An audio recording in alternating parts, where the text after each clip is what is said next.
What's up, everyone? Welcome to the 429th episode of the Pokemon Podcast. It's super effective. I'm your host, SBJ. Will here. I'm launching an investigation into Cub Foods and their carrot cake.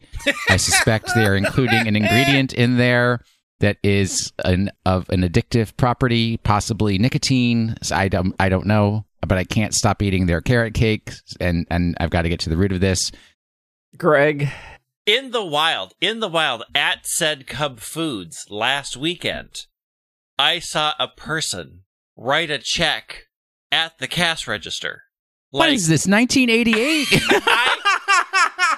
I literally just sat there and rudely stared because I had no idea.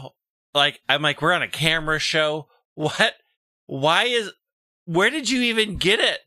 And the cash register person that was clearly confused as to what was everybody around was like, I have no idea what's going on. This is the weirdest thing we've ever seen. I'm pretty sure the last time I wrote a check at a grocery store was about 2009, 2010. Somewhere around there. Oh, yeah. That's 10 years ago. plus COVID time, which is a million. So,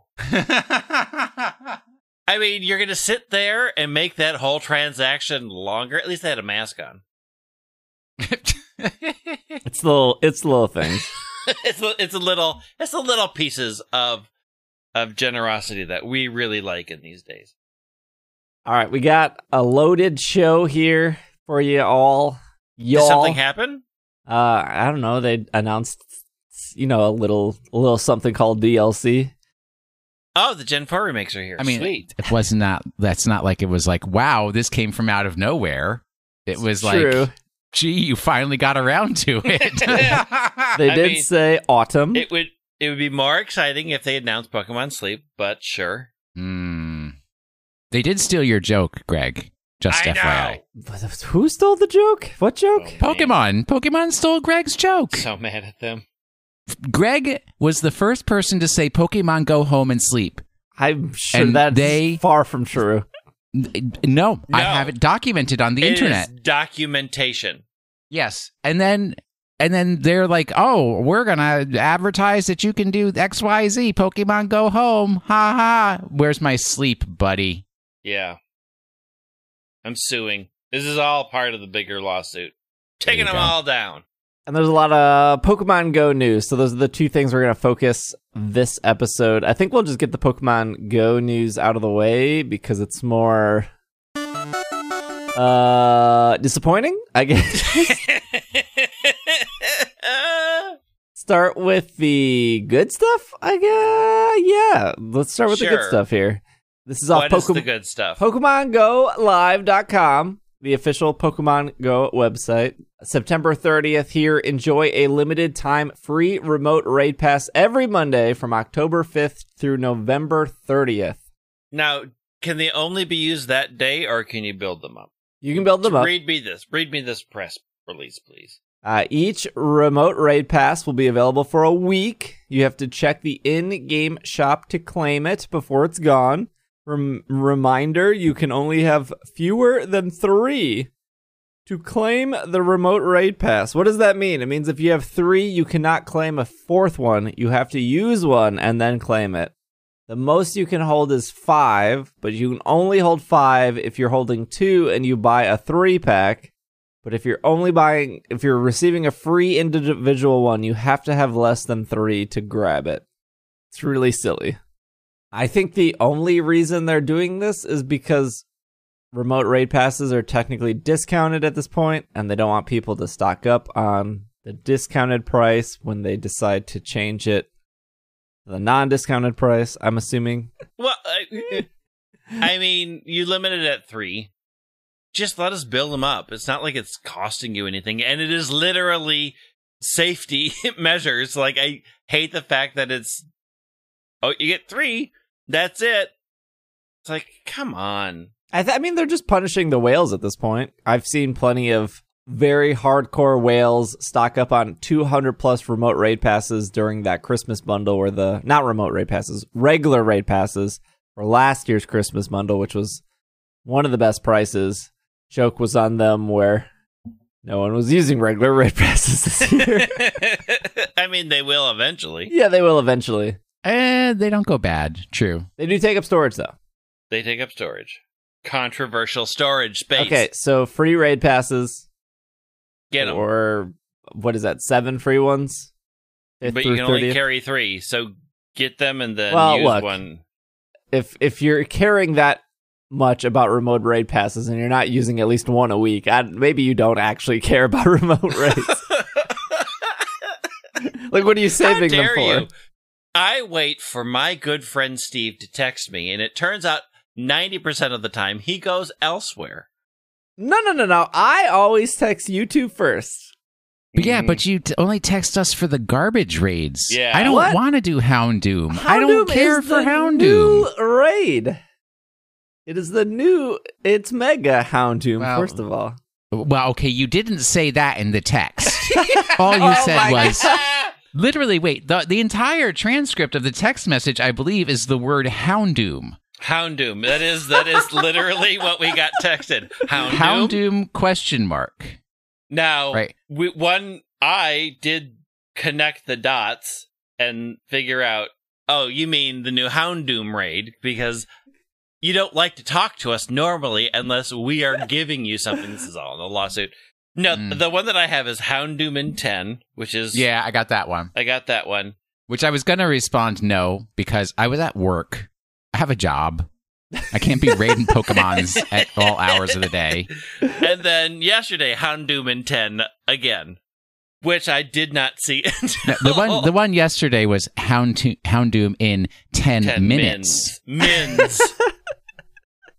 It was Mega Houndoom both times, to be fair, which is the newest Mega Pokemon.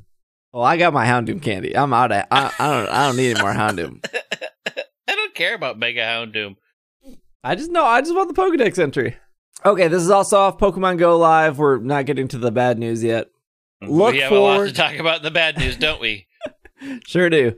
Look forward to autumn-themed Pokemon berries, bonuses, and Deerling coming. Yay! As Finally. the seasons change. From Friday, October 9th through Monday, October 12th, the bullet points here are whether it's spring or autumn where you are, plants are flourishing around the world during this event. Berries will be twice as effective when you give them as treats to your buddy. You will earn twice the amount of candy you normally do when catching Pokemon you pin up.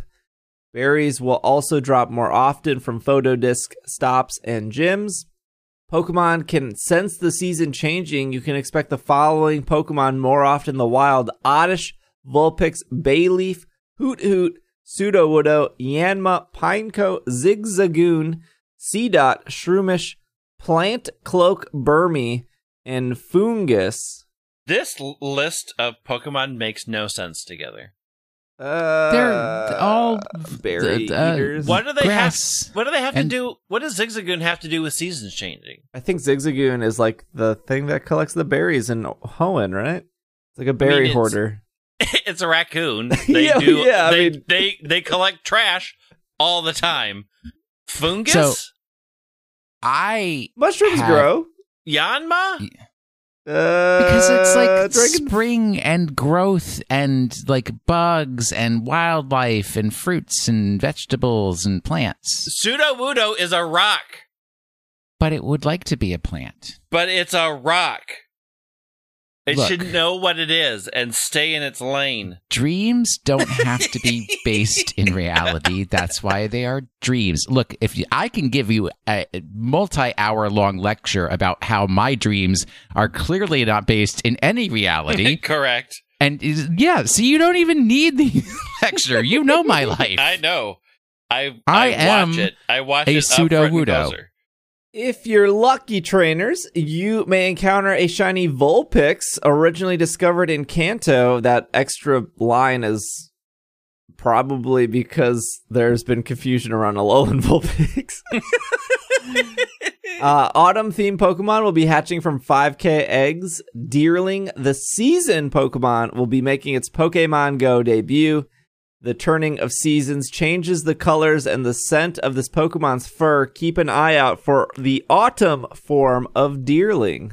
So I had a coworker. We were in like the work Zoom based happy hour on Friday afternoon, and he's like, "Oh, did you hear the news?" And I was like, "What news, dude?" His only interaction with Pokemon is Pokemon Go. Fine, whatever. He's like, "Oh, they're going to release a new Pokemon." I was like, "What Pokemon are they going to release?" And he's like, "Deerly." And I was like, "Deerling?" He's like, "Oh yeah, that's the one." I was like, "Oh, yes." There you Dreepy. It was new. They're finally releasing Dreepy. 11 years ago. go. Exactly. I mean, which form is the best form, and why is it winter? Winter's pretty good. I like a good spring. I like the spring Deerling. Blossoms in the antler. All right. Blossoms? Yeah, isn't it like cherry blossoms in its antlers? Yeah. Yeah. Also off Pokemon Go Live, Pokemon Go integration with Pokemon Home coming soon. Trainers, plans for Pokemon Go integration with Home was announced back in February, and we know you are eagerly awaiting the update for this feature. We are excited to announce the integration with Home later this year. When this integration goes live, limited time events will be happening in Go, featuring particular Pokemon. You'll be able to activate the mystery box once you send a Pokemon to Home from Go, and if you open the mystery box during the celebration, you will have a chance at a shiny Meltan. Stay tuned for more information on the celebration and how to send Pokemon you've caught from Go to Home. And that's it. I believe in the trailer they said before the end of the year. So we got...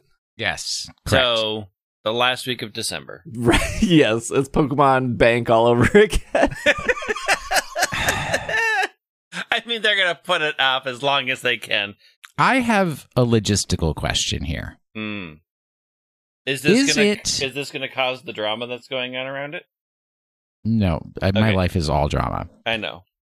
Is it possible in the world of Pokemon to have a Melmetal in Pokemon Go? Yeah. Yeah. I have multiple Melmetals. They're really good for Team Rocket. I thought you had to send it to Let's Go for it to evolve. No, you cannot evolve Meltan in Let's Go. You have to evolve it before you send it. Yeah. 4 billion candies. Yeah, you had it backwards. Okay. Thank you for that piece of clarification. Pro tip. And what's the special we get for doing this? Hold on. It doesn't say in here. Hold on. Pro tip. The berry week. You get double catch candy. Use your Meltan box during that week. Get the double candy on the Meltan. Then when the Home integration comes out, you got more Melmetals than everyone else because you stocked up, because you listened to the show, and then you trade those Melmetals for the mythicals you're missing, like the Zeraoras or the Magirnas or the Volcanions. But anybody can get a Melmetal. You are... Let me tell you about Twitch. Let me tell you how many people don't play Go and beg people for Melmetals because they don't want to play Go to get it. Melmetal is tradable, is what I'm saying. Yeah. Now that you put it that way, it's like, but I know all those people that only play Go who have Melmetal and don't care. I've got a shiny Melmetal, and that I'm not trading that for nothing. I think I have a shiny.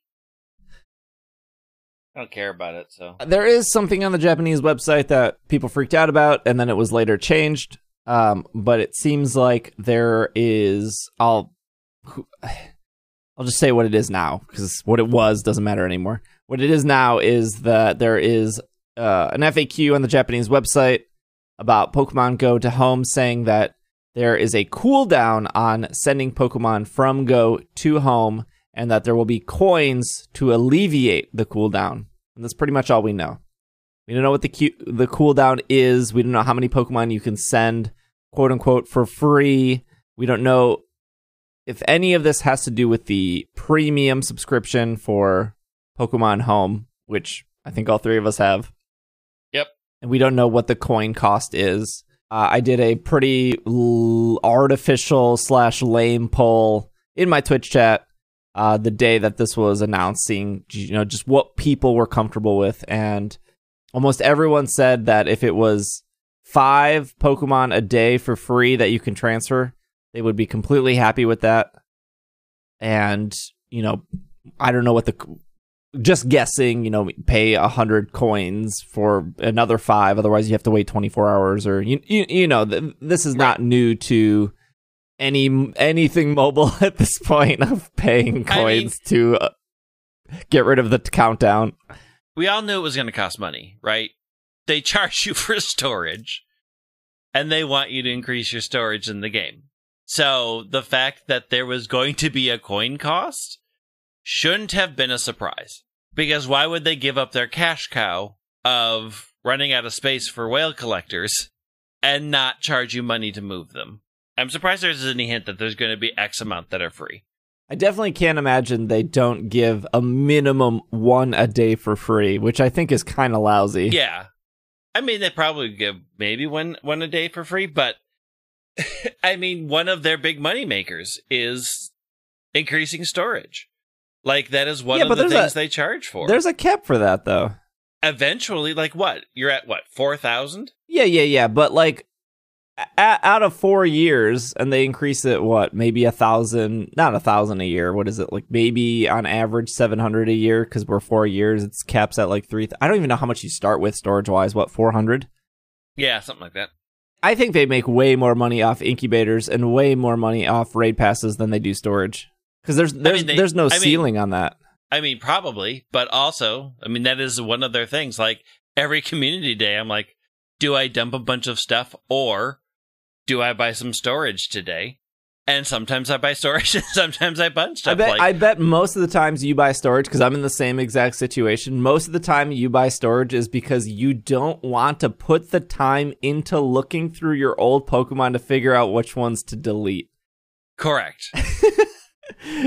So it is every way they seem to make money is purely off time and your time. Yeah. Like, I don't want to wait for this. I don't want to do this today. Right. So I will rather pay the $2 so I don't have to spend 10 minutes to look through my old Pokemon.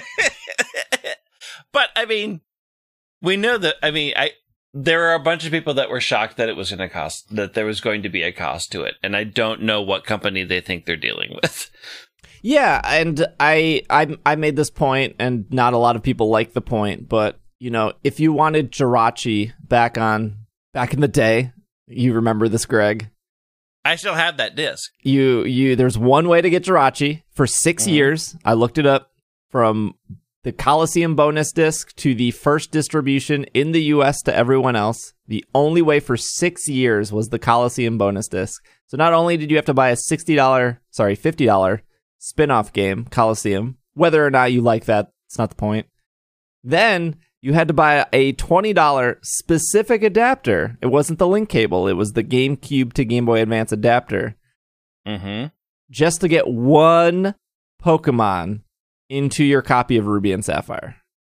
Yep. You could get more, but that was the only way to get Jirachi for 6 years. So I guess the argument is, and then people are like, well, that was only a one cost fee. Yeah, one cost fee for one Pokemon. The point I'm making is this company has been nickel and diming people for 20 plus years. And I feel like with Go, people are like finally seeing that, but it's always been there.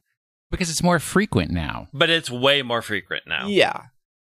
Like, you could find... So, if you had a bunch of friends, like, let's admit it, when you were a kid, if one friend had that bonus disc and one family made that investment, you could give that out to all your friends. You were the hero, right? You were the one getting the bribes. You were the one getting to borrow the good video games from your friends. Yeah, you were the hero. There are no heroes in this one. There are no heroes in moving your own stuff to home until you get your shiny Melmetal that you're going to trade for Zeraora or whatever you want. The other question, though, is how much are people dumping? You could be like, well, I have, 300 shinies and I'm close to a free-to-play player, so I don't have that much storage. So, yeah, I want to dump the shinies. I'm dumping the minute I can, I am dumping all my shinies out of Go. Like, They are just sitting in there yeah. doing absolutely nothing. But you want to hear a funny story that I don't know. It's funny to me. The last time Greg and I were together in person in the same place collecting Porygons, I ran out of storage in Pokemon Go. I got a little alert on my screen. Cannot capture any more Pokemon. You're out of space. And I was like, Greg, let's go sit on a bench for a few minutes so I can clean out my Pokemon storage and make some room for some more Porygons. Fine. That's, a natural reaction to the situation. And the way that I clean out my storage is like, I feel like I only need one of every Pokemon. So if I've got 200 Patrat, I keep one and 199 go goodbye. But here's the thing. As I'm sitting there clearing out my Pokemon storage, Greg is staring out into space, enjoying the day. He could have taken that opportunity to clear out his own storage. I had already cleared out my own storage before we had arrived. Sure. And I had purchased extra storage. You were at brunch with me before we had arrived. I am talking about earlier in the day. I have a life in this house. I was prepared. I think that there will be a 1 to 10. This is me speculating. I think there will be 1 to 10 Pokemon that you can move for free. I think 1 is very stingy. I think 10 is actually pretty awesome. And I think 5 is a good number. You're saying per day, right? Per day. So you transfer you transfer your 5 shiny Porygon to home, and then there's a cooldown, and you got to pay if you're impatient and you pay 100 coins, it alleviates the cooldown. I don't know if it's 100 coins. I'm just guessing. I think though they need to still make anything that touches home. They still have to make that worth it to premium players. Why am I premium if I'm not getting special treatment? Well, you're getting 5 million boxes on home. That's your special treatment. So what more do you want, greedy? If the Pokemon Company was smart, I would argue that for the most part, I would say yes, because opinions vary. Because they continue to make money off of all of us. If the Pokemon Company was smart, they want to keep adding hooks every way they can to convince a user to get premium. Because that is $16 a year, probably for the rest of our lives.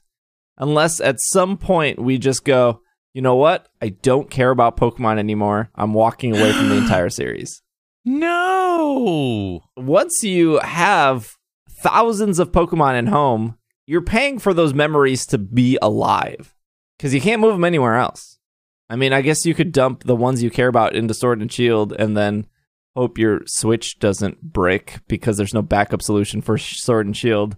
But it's just like the Netflix thing or the Google Photos thing or the Hulu thing of how do we make it so you continue paying and or forget that you have a subscription here. I just can't see them not giving any benefit to a premium person. I mean, I guess they could not and just... I mean, I would imagine that a premium person would probably get the same as an upgrade cost, so you could move 50 for free a day. Yeah. The other thing, too, is they could be like, hey, it's going to be 1 a day, and then in like 6 months, they're going to be like, hey, it's 3 a day, and then in a year, it's going to be like, hey, it's 5 a day, because... and then in a year, it's like, just dump it. Yeah, because that's what ultimately happens, right? If they allowed everyone to dump all their Pokemon, okay, on December 31st, when it goes live, everyone dumps their Pokemon. Okay, no one uses this now for the next year. So if they're preventing server overload with this... I can see an opposite issue of if they give a bonus to the Pokemon Home Premium people, all of the Pokemon Home Premium people that don't play Pokemon Go and don't have anything to transfer are going to say, what do I get out of this? There'll probably be a distribution, right? What was the thing before? If you transferred from bank to home and you were premium, you got like a Rotom and an Eevee and a Yeah, but what if I just don't play Pokemon Go? I mean, we know what the thing is. You're going to be able to Gigantamax your Melmetal. Yeah. But like I don't play Go, so I mean I do play Go, but I'm like the hypothetical, like I only ever played the video games, never played Go. I pay for premium because I love all my Pokemons and want to keep them forever. Now you're giving a special bonus to Pokemon Go players. But they already did that. What with do I Let's get? Go. I pay the same amount. I don't know if that matters that much, because like if the only way to get Meltan and Melmetal, unless you were to trade, was to play Go and then transfer it into Let's Go, and then Let's Go into Home, and I don't think Let's Go convinced any non-Pokemon players to play Pokemon Go. I mean, I feel like a lot of the non-Pokemon Go players I talk to, they just don't have a phone that's good enough, and they don't care about having a phone that's good enough. I don't think I've ever ran into like a Pokemon fan with like an iPhone 10 being like, I'm sure that person exists, but I feel like every non-Pokemon Go player is like, oh, I just have a budget phone and I don't really care about upgrading my phone. True. All right, rough math. It costs $106 roughly to go from your starting 300 storage to the 3,000 max. $106? Yep. Yikes. So, I mean, that's not nothing. No, it's not. But $100 out of 4 years, whereas, like, I'm sure the whales... $100 out of 4 years for just one part of the game. I would say it's a pretty important part of the game, though. But when most AAA games are still in the $60 range, that is a good deal. That's like a good deal for them. They are getting more than a AAA game for a game that has many other reasons to spend money in it. How many people do you think actually maximize their storage, though? People who paid for premium for Home? A lot of them. I would love... We should do it. We should do some sort of poll. I would love to see how many people. I would bet a lot of people have probably upgraded their storage, but not to the max. I mean, I haven't upgraded to the max, but I have definitely upgraded my storage. Yeah. So, I mean, if you're talking about giving a benefit, the $16.99 versus the $106 that they charge to max out your storage, there's going to be a balance there somewhere. My problem is this, though. I have 5,000 Pokemon in Home, and I have 3,000 Pokemon in Go. And I used to be the person that was like, oh, I want one of every Pokemon in Go. But I have one of every Pokemon in Home. So why do I need two of every Pokemon? You don't. At that point, like, my only thought process is, one, I need to clean up my Pokemon Home before this happens because I'm very limited. And why I don't need one non-shiny Weedle in Home and one non-shiny Weedle in Go. What am I going to do with that non-shiny Weedle? Am I going to meet somebody that's going to be like, I don't have a Weedle? And I'm going to be like, well, it's your lucky day, buddy. I got one. Do you want to trade? I got one. So exactly one. If anything, I dump... So I have close to 800 shinies, so I probably dump 600 of them into Home. Mm-hmm. And then I have, how many legendaries? Because I refused to throw away a legendary. I have 400 legendaries. So that's 1,000 Pokemon between shinies and... Wait, you have 400 legendaries in Pokemon Go? Yeah. I've never thrown one away. What are you doing with your life? No, this has I got have to stop 112 have an mythical. intervention. What? Let's imagine that each one of those legendaries costed $1. Oh gosh, that's a lot of money. Okay, what am I gonna do with nothing? 52 Genesect? When Niantic reaches the end days, we are not trading these things to get food. They are just for us and our memories and your emotional attachment, mister. I would pay any money to get my wedding photos back. That's all right. Thousands of people would, though. I know, but okay, here's the thing, though. We also have, like, if you're going to do your poll, like, how many people just play Pokemon Go and nothing else? Like, is a premium for Home, a $16.99 enough of to get, 3,000 more storage. 6,000. 6,000 more storage. I mean, that's a way better price than trying to upgrade all of Go. Yeah, but you're not upgrading. There's a difference between upgrading your storage in Go and upgrading your storage in Home, because in Go, you still see and access those Pokemon. In Home, it's a one-way trip. They don't come back. Yeah, but what are they going to do with them? I mean, how many I've people been have asking been like- myself that question for 4 years. people are What am like, I doing I with all these Pokemon? Do we have confirmation that you're not going to be able to transfer things from Home back to Go? Yes. Yes. Yeah, they've confirmed that. Oh. Yeah. But, I mean, so they have a living dex. Like, they have one of everything normal. So the that other they just thing have. is Why you wouldn't cannot they move it over? You cannot this is the other thing. You cannot transfer a Pokemon from Go to Home unless it's already registered in Home. So you just can't dump these Pokemon. You need. Wait, what does that mean? Translate that into human so speech. I have 52 Deoxys sitting. Gosh, 52 Deoxys sitting in my Pokemon Home. Right. I did 52 raids to get a shiny. I got the shiny on 52. Have 400. This is why I have 400. And I cannot transfer any of those Deoxyses unless in my Pokemon Home, I have registered a Deoxys already. Yeah. From another game. From another game. non-Go game. So Omega How would be does that Ephesus. even work? Yeah. It's wild. Because that's probably what they don't want. They don't want... Look, they've always been really weird. This is not Niantic, right? We are all in Right. agreement that this is the Pokemon This is not company. Niantic. This is the This is same Pokemon company that was company. like, you want to move Pokemon from Gen 4 to Gen 5? Shoot some bow and arrows into a bush and get those Pokemon over. Like, they're the weirdest company when it comes to transferring your Pokemon. I mean, the legendary thing makes a lot more sense with Crown Tundra, right? Because every legendary is going to be in there. So, in that way, not being able to transfer over till you have it is a weird encouragement to buy this DLC and play this other game, because all of the legendaries are going to be in there. All of them. So there will be no problem moving them into Home at that point. Yeah. And you're probably not going to be able to move over like Mew or Victini or Celebi because you only get one. Right. But like Genesect, Darkrai, Zapdos, Mewtwo, like those should be fine.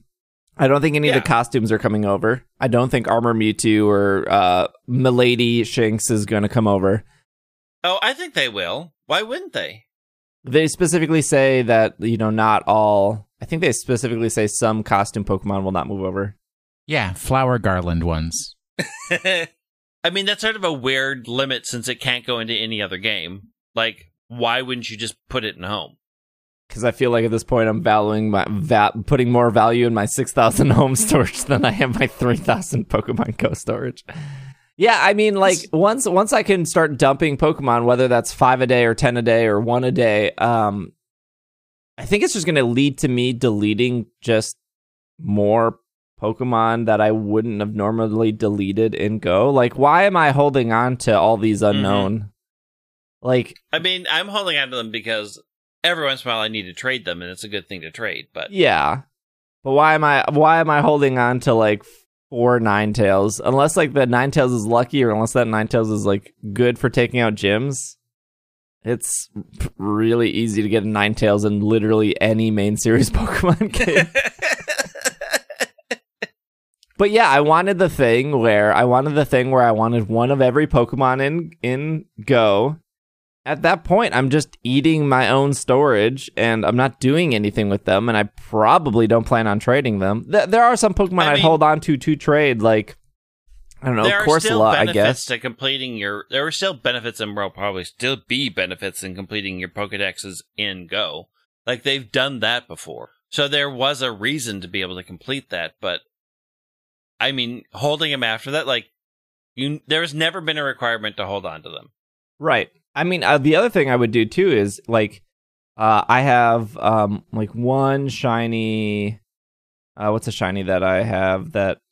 Like, I have one shiny Coughing, for example, in Pokemon. I'm not going to trade it. It's my only one. I'm not going to use it for battles because it's garbage stats. What am I going to do with it? So my thought process is, well, I don't have the shiny Dex entry for Weezing in Go. So if I don't have the Dex entry, and I don't plan on trading it, and I don't plan on using it in battles, why don't I just evolve it, get the dex entry, and then transfer it into home? Because otherwise, if I just transfer it, I still don't have a shiny Wheezing registered, so now I gotta find another shiny Coughing. Same thought process, probably gonna be bad for raids, bad for gyms. And then before anyone says, well, you can put shinies in gyms and flex, we still caring about that after 4 years? We never cared about that in the beginning, so. The only gyms at this point that impress me are gyms that follow some sort of theme. Like, oh, cool, all these Pokemon are blue. Or like, oh, cool, all these Pokemon are fish. Oh, cool, all these Pokemon are blue and are fish. Good to see you, Basculin. I think this whole thing is just wrapped up in disappointment, left, right, center. There's like no way you can look at it without being disappointed. I mean, I'm excited to free up space. I mean, I'm less excited that I can't dump all my sunglasses Squirtles. But we also live in a world where it's like we were going to buy premium anyways, right? We're gonna buy in. We've already bought in. We've bought in with our souls, Greg. I know. Steve, obviously 400 legendaries. I mean, each and every one of those is like a raid. Yeah. Yeah. Or a special research completion. To be fair, that's only like 100 legendaries a year. To be fair, that's $100 a year that could have gone to charity. Yeah, or our salaries. This is going into a lawsuit too.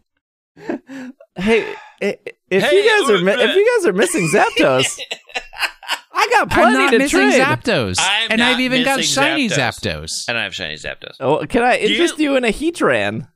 No, I have all the Heatran that I have very special memories that you clearly don't care about because you're just like lumping them into everybody else. And he keeps forgetting that special day that we spent together. What about Latias? Unless they're kissing, I don't care. I got one more bit of good news. Wait, what? Did you have anything else, Will? You sounded like you were still ranting. I'm done. All right, now we get to the bad news. The Go to Home stuff wasn't the bad news. That was the spoiler. Trainers. Over the past few months, we've been making temporary changes to Go, adapting to the changing global environment. That means the pandemic. Some of these changes will remain implemented for this foreseeable future, such as the ability to remote raid league, changes to Go Battle League, the increased distance that you can spin at stops and gyms. We thank you for your feedback. The following temporary bonus will remain to improve Go. You can hold 20 gifts in your bag. It used to be 10 if you forgot. You will continue to receive 3 times the Stardust and XP for the first Pokemon catch of the day. I didn't know that was a bonus. I just thought that was part of the deal, but okay. Incense duration will remain at 60 minutes. It used to be 30. When possible, people are generally encouraged to spend time outside, go on walks, and exercise for their mental and physical health, all while social distancing and abiding the health and safety recommendations. Starting Thursday, October 1st, the following bonuses will be modified. Hatch distance will return to normal for eggs. The increased effectiveness of incense will now apply only while walking. Your buddy Pokemon will now bring gifts when you've nearly run out. This will happen only once a day. I feel like this never worked for me, but maybe because I always had full gifts. You will still have a higher chance of getting gifts when you spin a Pokestop. However, you won't be guaranteed a gift. Incubators will be included in more boxes in the in-game shop. For a summary of active bonuses, keep your eyes on special. Additionally, we are monitoring the global situation, and we will work hard to reschedule previous planned live events for 2021. Health and safety are important. Be aware of your surroundings.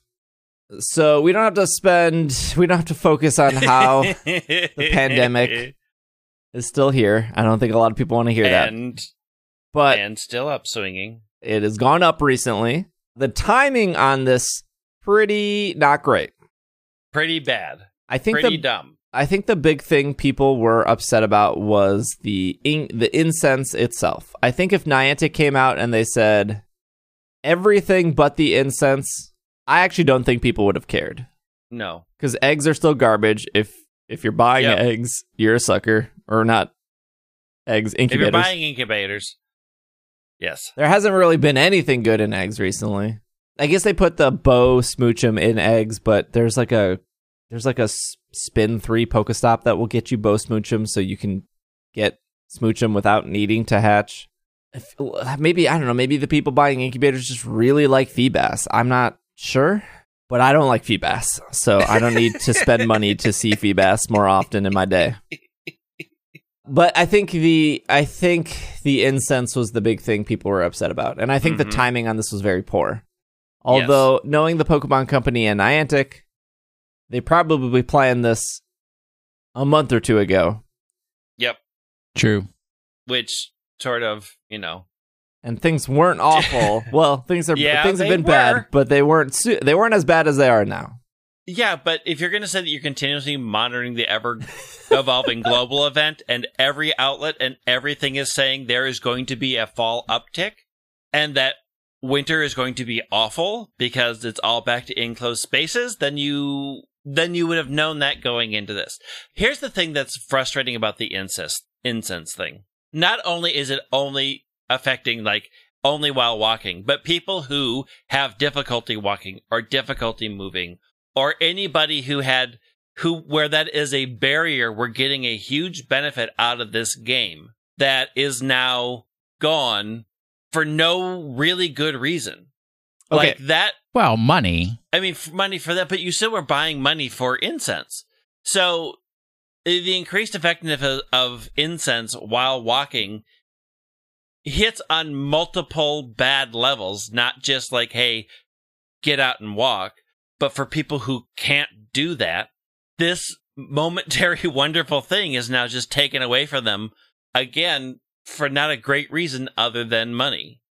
It's kind of a really bad decision. So I think if the Pokemon Company / Niantic would have expanded on this, I think people would have been less mad. Prior to the bonuses, what would happen with an incense is if you were not moving and it lasted 30 minutes, you would get one Pokemon spawn every 5 minutes. That is what was never been confirmed by the Pokemon Company, never been confirmed by Niantic, but it doesn't take a data programmer to sit in a spot, turn on an incense, and then count, okay, 5 minutes I get a spawn, 5 minutes I get a spawn. Now, when you were moving with an incense, it changed from 5 minutes to, I think, 3 minutes? If I remember correctly, it's been so long. So if you were moving, which was still terrible, every 3 minutes, you get 10 and 30 minutes. Otherwise, you get 6 and 30 minutes or something like that. When they changed it to an hour, you would get one spawn every 60 seconds, if I remember correctly. Mm-hmm. People have tested this new incense as of October 1st, and this is the big communication flaw here. This is what it says on Niantic's official website. The increased effectiveness of incense will now only apply while walking. That's not true, though. So what we know now is if you are sitting still in your house, not moving, the new incense is every 90 seconds. Significantly better than the 5 minutes what it was before. Not as good as the 60 seconds. So if Niantic just said this, people wouldn't be that upset because it's not that bad. It's not that bad. It's not that good. It's not great. The timing, not so much. The timing of it, but also the accessibility of it. Like, just understand, like this one thing helped a lot of people. And changing it back is just, there's no great reason to have done that. Even if you came out and said, hey, we're dropping it to 90 seconds, you're still saying to people, if you are unable to go outside and walk, we are heading into winter, or you're unable to go outside and walk for many, many reasons, you don't get any benefit you don't get the extra benefit from this. It is a weirdly ableist stance, and it's coming at an incredibly weird time, and it's definitely something they did not need to do. They really could have left it. I mean, I think it would have almost been better to say incense duration drops back to 30 minutes, but effectiveness is still there. Like, that would have probably been I like the 60 minutes way more than 30. Yeah, but 30 minutes affects everybody equally. This one doesn't. And that's a problem. Like, I would take 60 minutes, 90-second spawns over 30 minutes, 1 minute spawns. And the reason I would say that is because I thought the 1 minute was very fast and I couldn't multitask.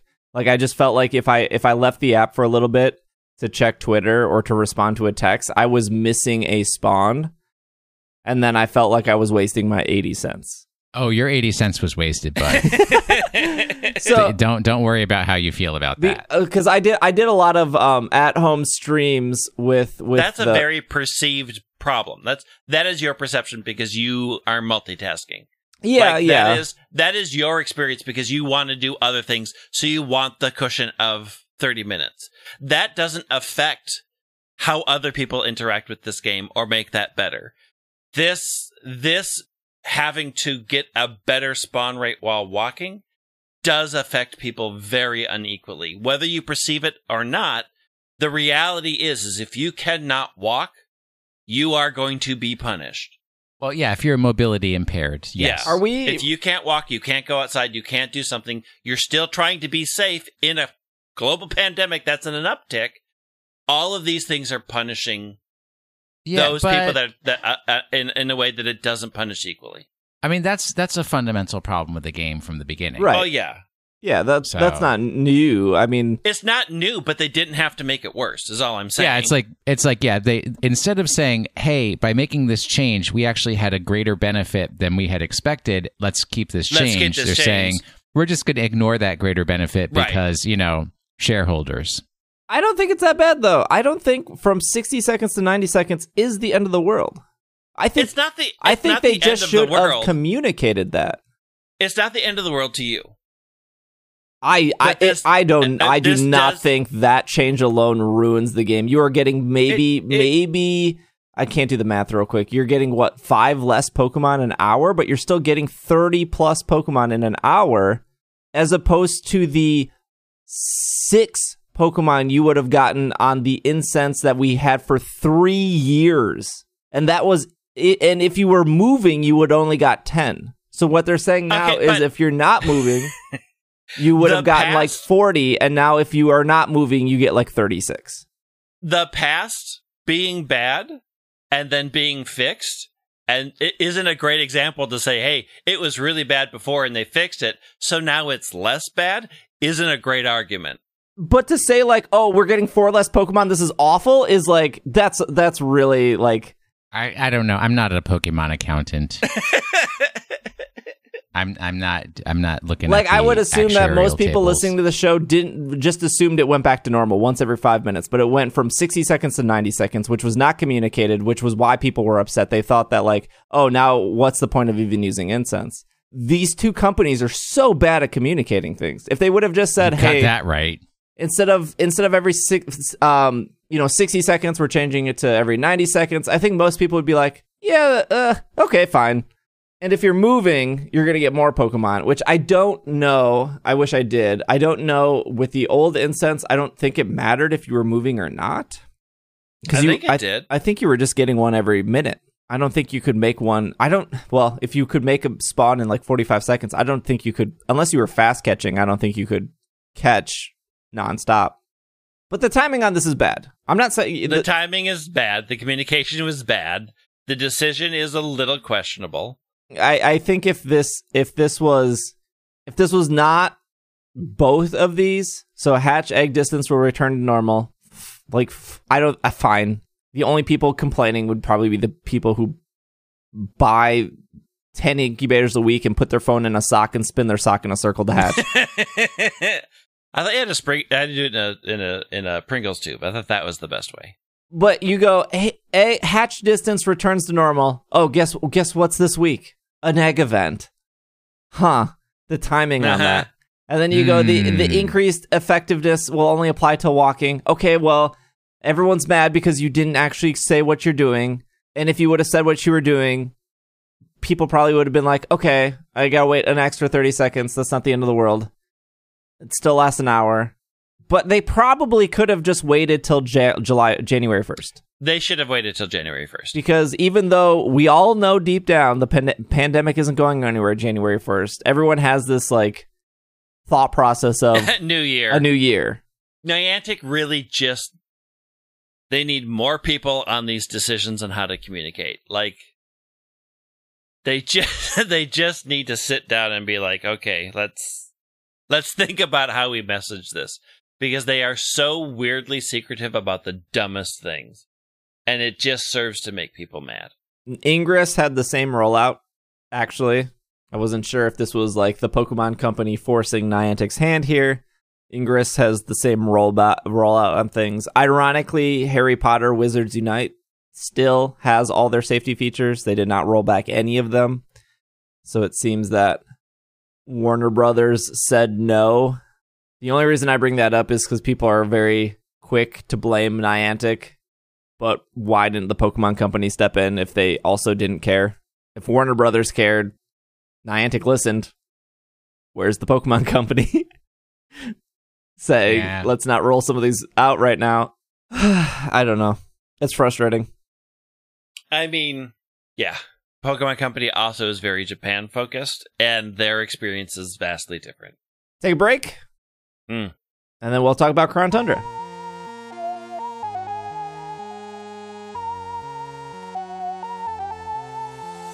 Zelda's good.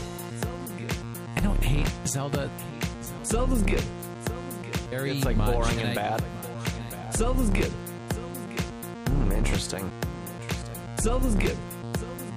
Wow, you found me! Oh my god. There's probably a horse at some point. Hello, hello, hello. It is the beginning of the month, and it is also the month where the Crown Tundra comes out. So if you would like to, if you like the podcast, if you like listening, if maybe this is, you've been listening for a while, maybe you want to support, perfect time. We have a Patreon. Like every single podcast, we have a Patreon. Patreon.com/It's Super Effective, or just very easy to remember when you're out of your car or when you move from your home office, which is your living room, to your actual office in your house. ISE.cash. Those are two ways to find, or in the show notes if you can't remember. But if you want to hang out with the 300 plus people in our Slack community when the Crown Tundra drops, if you want to chit-chat with other people, trade, battle, we have monthly competitions. We have an Animal Crossing channel. We have a book channel. We have a Pen Pals channel if you want to send mail to other ISC fans. We got it all. So if you want to support us on Patreon, it goes a long way because I do this for a living. I'm a IRL Pokemon trainer, I guess, delivering you very late Pokemon news every single Monday with extremely opinionated thoughts, and Greg and Will are there to keep those in check. Also, Patreon rolled out yearly subscriptions, so if you didn't want your credit card getting charged $2 a month, you can just sign up at a 10% discount for a full year. Set it, forget it, don't worry about it. You're in the Slack. Boom, easy. So if you're interested in supporting the show, listening to the podcast, patreon.com/It's Super Effective or ISE.cash. And if you can't, no big deal. Thank you for listening to the show regardless. And they have also shown a new Pokemon called, I don't know how to pronounce this, so you guys can correct me. Nagadandalay? Nagadandalay? Isn't it like just like Noggindale? Nagadandalay?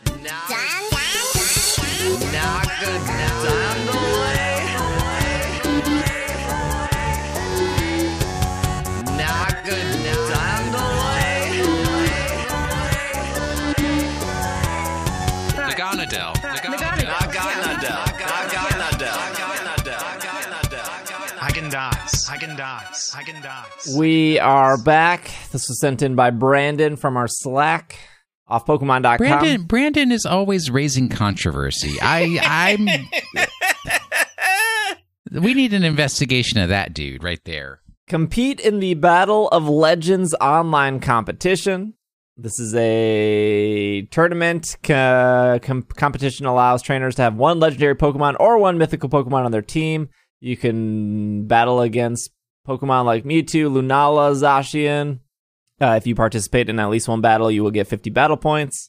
It will take place Thursday, October 15th until Sunday, October 18th.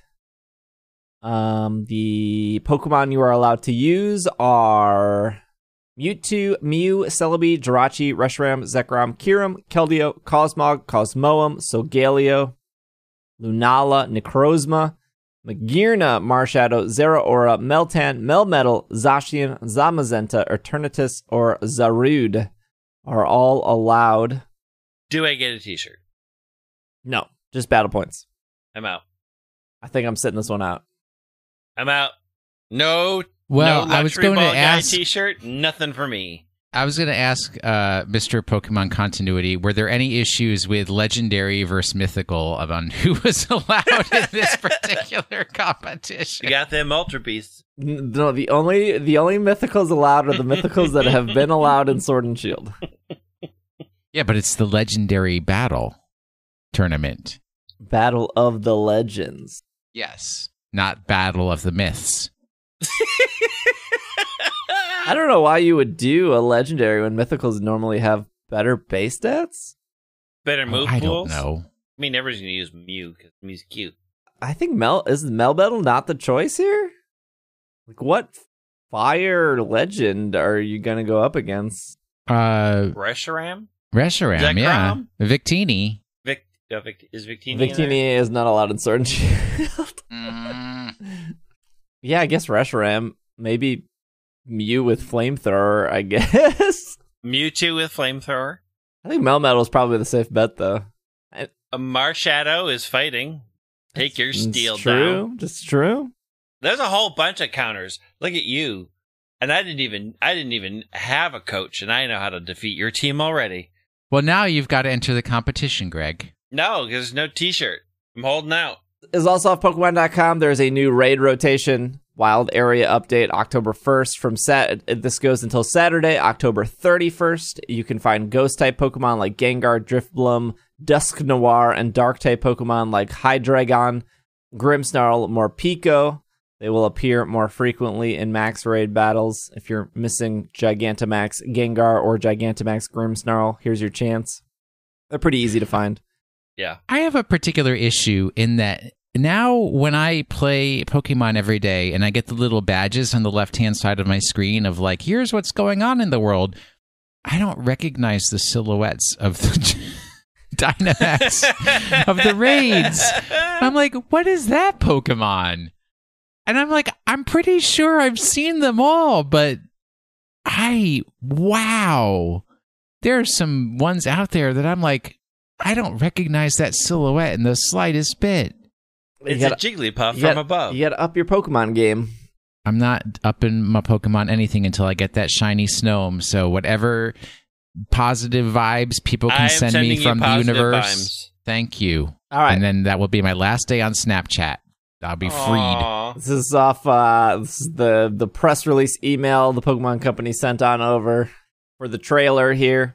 This is September 29th. Today, the Pokemon Company and Nintendo has announced the Crown Tundra, the second set of downloadable content for the blockbuster Pokemon Sword. This is their exact words. Pokemon Sword and Pokemon Shield video games will launch on October 22nd. So technically 22nd for the US, 23rd for Japan, UK, everyone in the future. I'm assuming it's everyone's getting it at the same time, just like Isle of Armor, so it seems when that did we get Isle of Armor? What? When did we actually get? When did it drop? The U.S. got Isle of Armor at like what 11 a.m. I don't remember they did the direct, and then they dropped it after the direct because we woke up early, we got the trailer, then they said come back next week for something else, and then the next week was Pokemon Unite.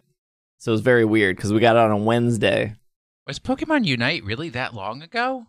Yeah. Yeah. Yeah, we're going to get it Thursday night. Japan, UK, Europe, Australia, they're getting it Friday morning. Crown Tundra trainers can explore a vast, frigid landscape, Unova confirmed, with jagged, snowy mountains and drifts of glittering snow. And the expansion pass is available for the eShop.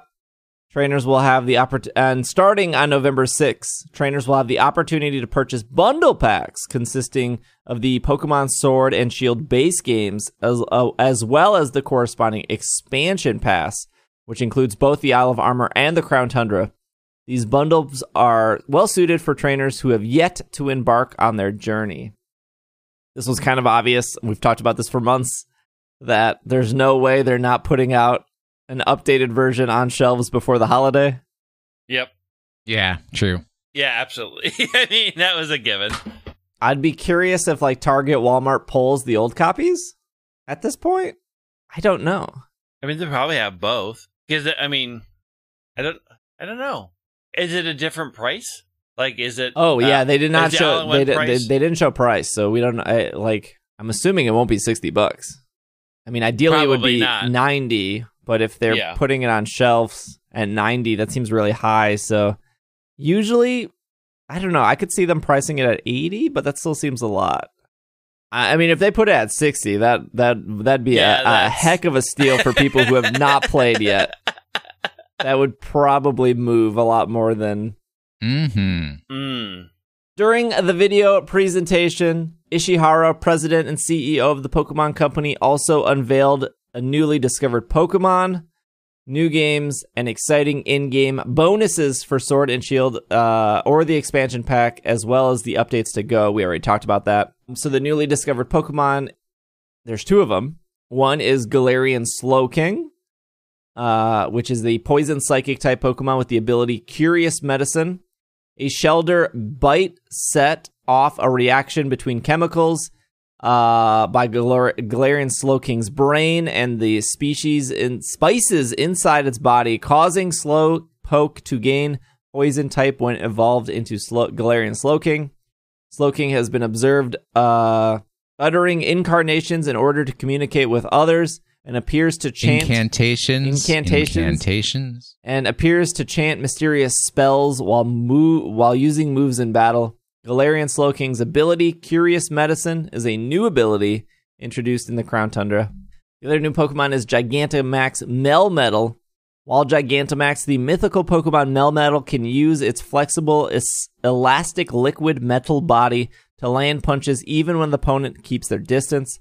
Steel-type attacks used by Gigantamax Melmetal will change into G-Max Meltdown, a powerful move that slams the opponent with shockwaves and swirling liquid metal. This move not only deals damage to opponent, it prevents them from using the same moves consecutively. That actually seems like a pretty good G-Max move. Yeah. Especially if somebody's using like a focus sash. So what is that one called? Torment? Is it Torment that stops you from being able to? Yeah, Torment, I think. Yeah. So it's Torment and a regular Steel Spike. movie. Well, Torment that does damage. Torment on a stick. Curious Medicine, the ability for Slowking, it removes, it normalizes your stat changes. So if you were like -2 attack because of Intimidate, when Galarian Slowking comes out, it will change that back to normal. Only affects you and your partner. Does not affect your opponents. But I mean, but it also affected if you had built it up, right? Like it resets. Yeah, it resets everything. Yeah, so it resets an ally stat changes. So if you got a Defiant boost or whatever, it go away? From my understanding, yeah. I think Galarian Slowking is not going to be good and competitive, but who am I? Oh, somebody date stamp that. Well, it's okay. So its signature move, I don't remember what it's called. Yeah, Eerie Spell. It removes the PP -3 depending on the last Pokemon, like depending on the Pokemon's last move.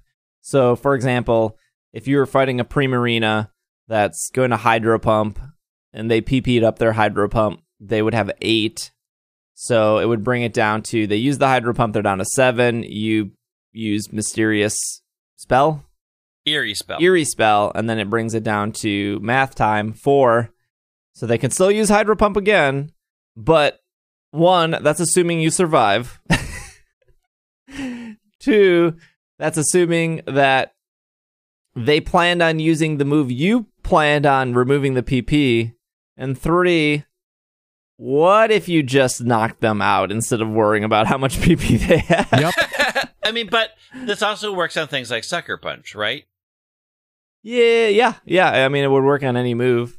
And I think it depends on how beefy Galarian Slowking actually is, right? Yeah. If it's a defensive tank, because Slowking already has regular Slowking has pretty good defenses, doesn't it? I don't know the stat distribution between a Slowking and a Slowbro, but Slowbro isn't that beefy. I know that for sure. Slowking's base stats, defense is bad, but special defense is 110. That's good. That's a good number. Pretty good. So, I mean, it depends on what they are going to do with it, but I could see that being a way of getting rid of some of those moves. Or like if somebody sets up Trick Room, right? Trick Room doesn't have a lot. Or Trick Room is 8 as well. Yeah, I mean, you're eating away at those things. I don't think I've ever No. Trick Roomed more than twice, though, which is... Yeah, I've never seen a competition that's been won by eating up somebody's PP. It's just, no. I think the other... That doesn't happen. Until now. The other thing, too, is, like, I believe Eerie Spell is a Psychic-type move. Yeah. But if Indeedee's coming back or Tapu Lele is coming because they're lifting the ban on the 16 Pokemon when Series 7 starts, you have easy ways to set up Psychic Terrain, and I doubt that Eerie Spell is going to do 110 damage, and why would you just not use Expanding Force? Expanding Force hits both Pokemon, it does 110 damage, it gets the 20% boost in Psychic Terrain, so again... who cares how much PP they have if they're dead? Yep. Slowbro has those stats, the defense and special defense, swapped. So Slowbro's defense is 110, and special defense is 80. So they're swapped between Slowbro and Slowking. Good to know. So the question is that similar swap going to happen in Slowking? So if they swapped attack and special attack, what is Galarian Slowking's stats? I mean, Slowbro's stats. Do we know? Slowbro has a high special attack. I know that for sure because I used one. So is it possible that they would swap them that way? Slowking has a physical attack? Well, okay. Galarian Slowbro attack is 100 and special attack is 100. So yeah, I wanted to say they're normally mixed attackers. Curious. Galarian Slowbro it's the same stats as Cantonian Slowbro, so I'd be curious what they're gonna do. I have a real question about Galarian Slowking, which has pretty much occupied my mind since the moment I saw its image. Does it see through the Shelder's eyes? The Shelder is in control, clearly. Yeah. Are you sure? I'm just... Yeah, the Shelder is totes in control. You can see the Slowpoke eyes are in there. Yep. You can see them under the crown thing. So I was, I don't know. This is a Luke Skywalker on the Millennium Falcon thing. It's trusting its partner to be its eyes. It also pours goop out of its shell holes, so... Does it really? I didn't notice that. I don't want to hear shell holes ever again. Here, I'm sending you the link where the picture is. In Dynamax Adventures, players will team up with 3 other trainers and explore Pokemon Den, where Dynamax Pokemon are said to lurk. Instead of the regular Pokemon team, players and their fellow trainers can choose Pokemon that they will temporarily use for battle. Rental Pokemon. They must have been listening to the Go fans and how much they love to rent Mega Pokemon, I think. To bring along into the depths. A step closer to Mo Dreams. That's all I'm going to say. Put it in here now. Of the dens. Players will have to work together with their 3 teammates in a max raid battle whenever they encounter a wild Dynamax during their exploration. If they win the battle, players will then have the opportunity to catch the Pokemon, and one of the trainers can swap their newly caught Pokemon for the Pokemon they've had before. Trainers will delve deeper in the den with endless Dynamax adventures, which enables players to play until they lose a battle. Okay, so this is one of the big features here. This is the team up with 3 people, go into a den. At the end, there's supposed to be a legendary Pokemon. Yep. Still, a lot of questions not answered here. Number 1, do you only get to catch 1 legendary Pokemon? Number 2, does everyone get to catch the legendary Pokemon, or is it just the host? Number 3, I think the rental thing is actually fine because it prevents people from just doing like Greg brings Eternius, I bring Eternatus, Will brings Eternatus, and the last person brings Mewtwo. Marshadow. Wait, explain the rental thing to me again. So when you go into it, you will get presented, I think, with 4 different Pokemon. Yep. And you'll see all their moves, you'll see their held items, and then you pick, and everyone picks a rental, and then when you battle the first Dynamax Pokemon, then one of the 4 people participating can take the one they just caught and then swap it out with their rental. Yeah. Well, swap it for the rental that they started with. So I cannot bring my own Pokemons. No, you may not. This sounds like the Pokemon Mystery Dungeon people Well, snuck in at night. like, let's not kid ourselves when it comes to current Dynamax battles. You pick the you're like, I'm fighting Rhyperior, I'm going to bring a water Pokemon. You're not, you're just spamming the same move.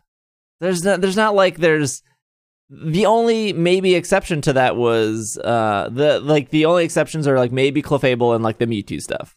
Like Clefable, the only difference is you start off using Taunt, so it doesn't minimize. But it's not like what we've had for the last year has been incredibly difficult because, hey, if it's a Rock-type Pokemon, I know what it's weak against. True. Yeah. I mean, it's interesting that, like, in the pictures, you see that there are paths, and, like, you can go down a path where it looks like you get a doctor, or you go down a path where it looks like you get berries, and, like, you get to choose which path you want to go down, and it does list, hey, if you go down this path with this doctor, you'll be fighting a fairy type. So it does seem at least there is some level of strategy. Mm-hmm. What I'm curious is if these dens will show you the legendary that you can get at the end, and that's like how you choose to go in. But like this branching path thing is pretty Greg, interesting. you know better than that. What's going to happen is it's going to be like, you don't know. It's a mystery. What Pokemon's going to be at the end of the den? And then like a day later, somebody's going to be like, I data mined it. And if you're entering the den and there's a gold rock in the upper right-hand corner, it's going to be one of these 4 Pokemon. If there's a silver berry in the lower left-hand corner, it's going to be one of these 4. I'm like, oh. Already, I'm disgusted with things that haven't even happened yet. You are just making things up. The data miners just live to remove the joy from playing these games altogether. Do we think that all of the dens in Crown Tundra will be these exploration dens? Gosh, I hope not. Or do we think there'll be some regular ones? I thought I saw the the little purple light dealies in the ground. Yeah, they have in dens the through the Crown Tundra. What Greg is asking are all the dens in the Crown Tundra, the new dens. Right. So, like, if I wanted to do old dens, I have to go back to Isle of Armor. I would find that hard to believe. I would want the new style dens that let you go deeper, as they say, to look different. Yeah, I would agree with you. Because I don't know if I want to do new style dens with computers. Yeah, but then also it's like, if I'm on the Isle of Armor, like if I learn how to go deeper into the dens in the Crown Tundra, why can't I then, when I go to the Isle of Armor, do it there? Why, when I go to the wild area, why can't I do it there? They were copy and paste broke. Yep. This screenshot of like a trainer standing in the path and the arrow and the berries, it looks bad. Why? It just, this overview, it just doesn't look good. It just looks it looks artificial. It looks fake. It looks like a Flash game. What? Like the trainer, like it's a very flat surface, right? Like the background is flat, and then the Pokemon silhouettes are flat, and then the trainer has like slight 3D to it. Wait, are you looking at like the overhead of the map? Yeah. Where it says Fire, Fairy, Bug, Psychic, Rock, and then there's berries. This is the screenshot I'm looking at. Yeah, I'm looking at the same it looks one. Bad. Yeah, I mean, but a lot looked bad before it was actually moving. Yeah, Like, maybe we don't know. Yeah, maybe a movement. It looks better. I mean, there could be a whole bunch of things going on here that's in this screenshot. This is just a still screenshot. Well, but also, my previous statement, again, it's just Pokemon Mystery Dungeon. And that game didn't have that great graphics, so that's what you're going to get. All hate mail can go to Will Anderson. Oh, the hate mail is going to come from one person. And once I delete Snapchat, they won't have any way to communicate with me, so... I'm excited. I hope it's good. I still have all these questions about the legends and whatnot. Like, I am looking forward to being able to do like 4 people getting together, doing this whole like, hey, let's rent these Pokemon and do this thing. Like the endless Dynamax adventure sounds like a good Monday night raid night thing. There is an endless mode where you can just keep going. I think this has already existed, but in the dojo where you can keep going for whatever Mustard's restrictive sparring, I think it's called. Yep. I don't know. You've been doing it for a week. I know, but there's no reason. There's no reason to. What? Like, yeah, you can get. I mean, for bragging rights, I guess you could be like, I went to 15, and then you know what's going to happen? This is what's going to happen. It's like you go to 5 so if you don't know what restrictive sparring in the Isle of Armor, what it does is you pick which type you want. So let's say you want water, and you have to bring 3 water Pokemon, and then you have to do 5 battles in a row. You can heal twice, up to 2 times. During these battles, and then you have to win 5, and you have to do that for all 18 types. And if you were to do that for all 18 types, you get an exclusive shirt, which is what the Diglett thing should have gave you. It should have gave you a shirt that said, I did the Diglett thing. That's what the shirt should have said. I did the Diglett thing. So here's the most important question. Is the shirt worth it? To me, no. I think it's an ugly shirt. I just want the shirt to show that I did it, and I have the shirt. I was here on this date of the concert. When they were in Milwaukee, I just want the shirt to show that I did it. So 18 types, 5 battles each. What is the math on that? That's like 70-some battles, right? It's a lot of battles. And so if in restrictive sparring, if you get paralyzed, but you still have full health, you go into the next match being paralyzed, and you only have 2 revives, and the computer can use whatever they want. So if you're doing 3 water Pokemon, because you're doing the water challenge, guess what? They're bringing electric, they're bringing grass, they're bringing things super effective to you. So it kind of makes you feel like the gym leader. And I would argue that if you're not EV trained and you don't put held items on, it's actually pretty hard. But there is an endless mode there. Once you get to 5, it'll say, do you want to keep going? And I guess you can say yes. And you can maybe go to like 10 or 15, but you know what's going to happen? You're going to be like, hey, I got to 15 in restrictive sparring the other night. And your friend is going to go, I've never done that. What is it? Because I feel like basically no one has ever talked about restrictive sparring. I mean, if you're going to break everything down like that, I mean, bragging only matters to you and the one person that might know what you're talking about. Like, that is all of shiny hunting. Oh, cool. Yeah. I'm just saying for the endless adventure here. Yeah, but the endless adventure here could be going to find more legendaries in a row and having a chance to catch them, right? Like, there could definitely be a reason, like, I'm going to keep going down here and see what the next legendary are and see how many I bet it doesn't. I can catch in a set. I bet that there are I bet that you get the legend after 5, and then anything after that is just normal Pokemon, because in the restricted sparring you get, I think it's 30 battle points when you get to 5, and then everything after that is just like 3 battle points, 3 battle points, 3 battle points. I'm assuming once you get the legend, it either asks if you want to leave or if you want to keep going. But I guess we don't know. But also, like, what do you get? If in restrictive sparring, if you're getting battle points, what is this giving you? Pokemon! Yeah, okay, I guess Pokemon, but, like, is it giving you, like, armor right, or is it giving you experience candy? Do you want to be with these people even longer?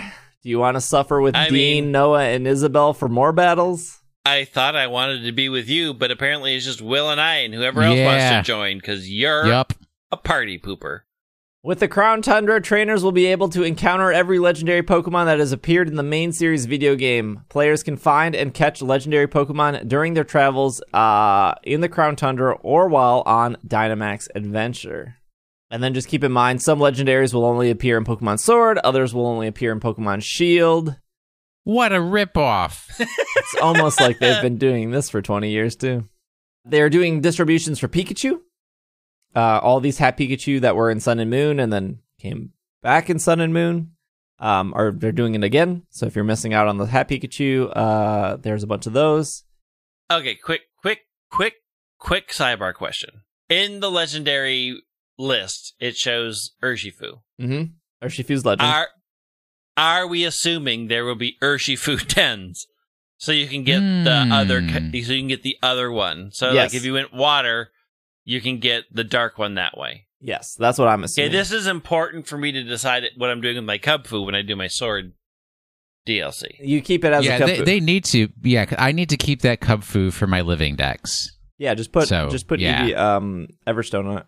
Everstone? I mean, I just get it and don't have to do anything, right? Because if I can get a dark one from these legendary dens, then you can go through the whole tower with an Everstone, and when you get to the end, Mustard will say like, "Oh, I see you don't want to evolve your Cubfu. You don't have to, but you can complete the DLC without evolving it." But why would I want to go through the tower? So you don't have that marker on your map all the time? Would be the only reason, I think. You get one legend, right? There's no way they're going to be like... There's no way they're going to be like, you get like 3 Urshifu by just running dens. I really bet the host is the only one that can catch the legend. No. It's everybody in the raid. Just like raids always are. Yeah, maybe. I guess. I mean, if it's not, then that exclusivity hurts a lot. It's no different than any exclusivity. I only get 1 Kyogre when I play Sapphire. I only want 1 Groudon when I play Ruby. The only time they threw you a bone was in Ultra Sun, Ultra Moon, where there's like, here's 2 Blacephalons and here's 2 Stakatakas.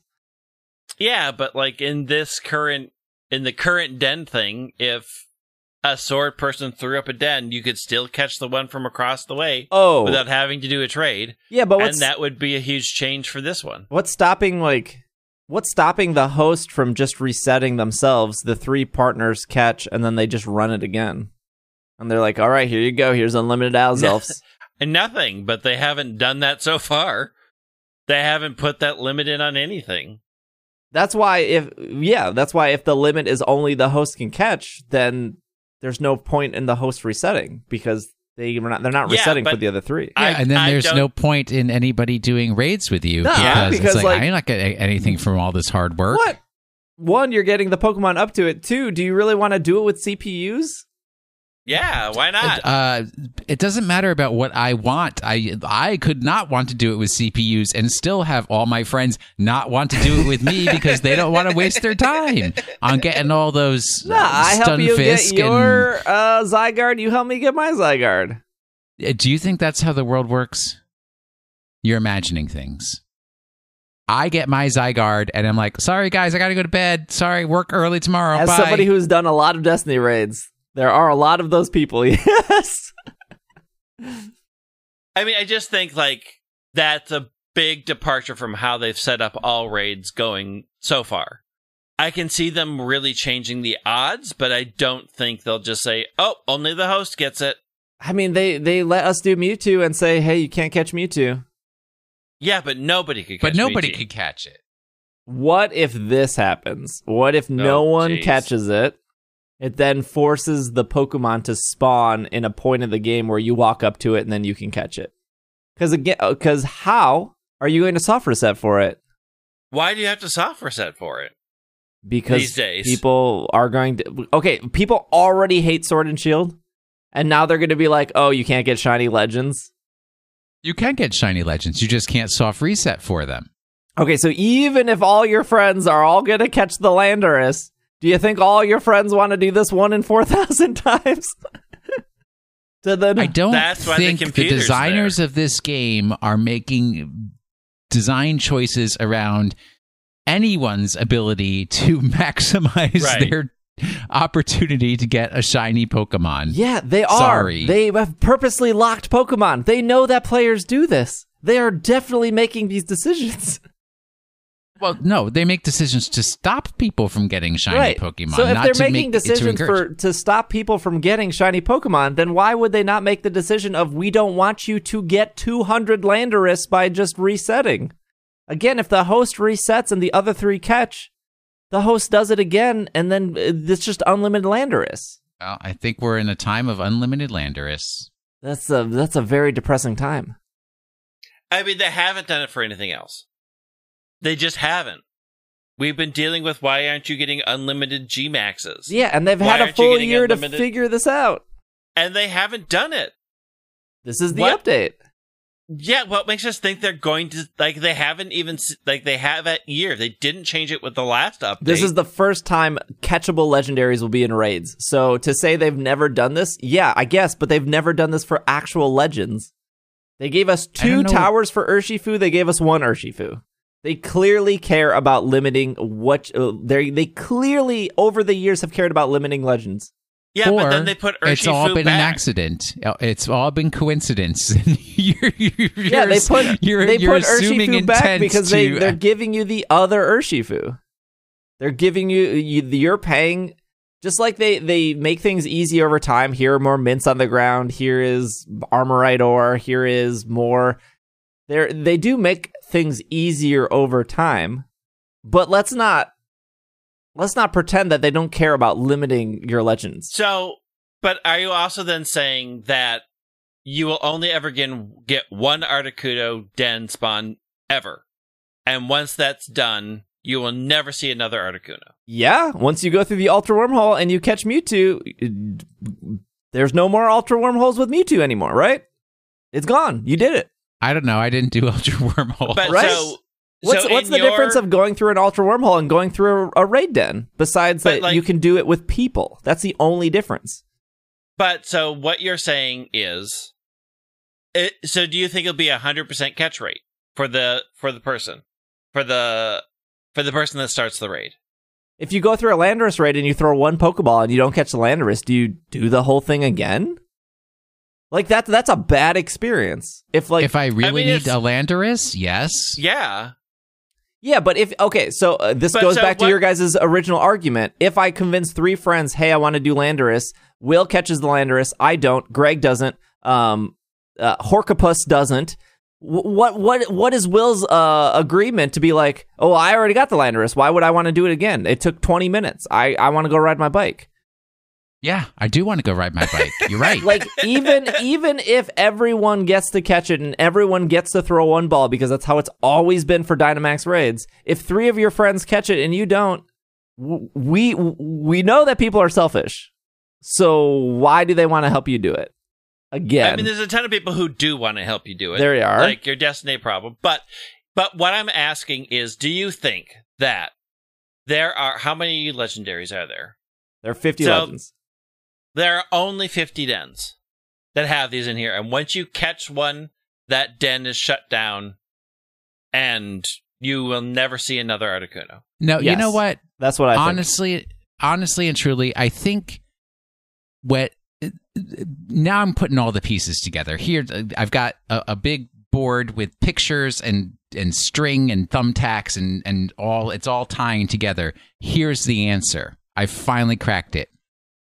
Because, and I blame Steve. You have ruined Pokemon. Okay, fair. Because you have 400 legendaries in Pokemon Go that you are going to transfer into Pokemon Home, which you could then transfer into Sword and Shield if you want. They're like, that's it. Legendaries are busted. Everybody get 400 legendaries. They're not special anymore. Steve ruined it by raiding too much. I paid $1 for every one of those.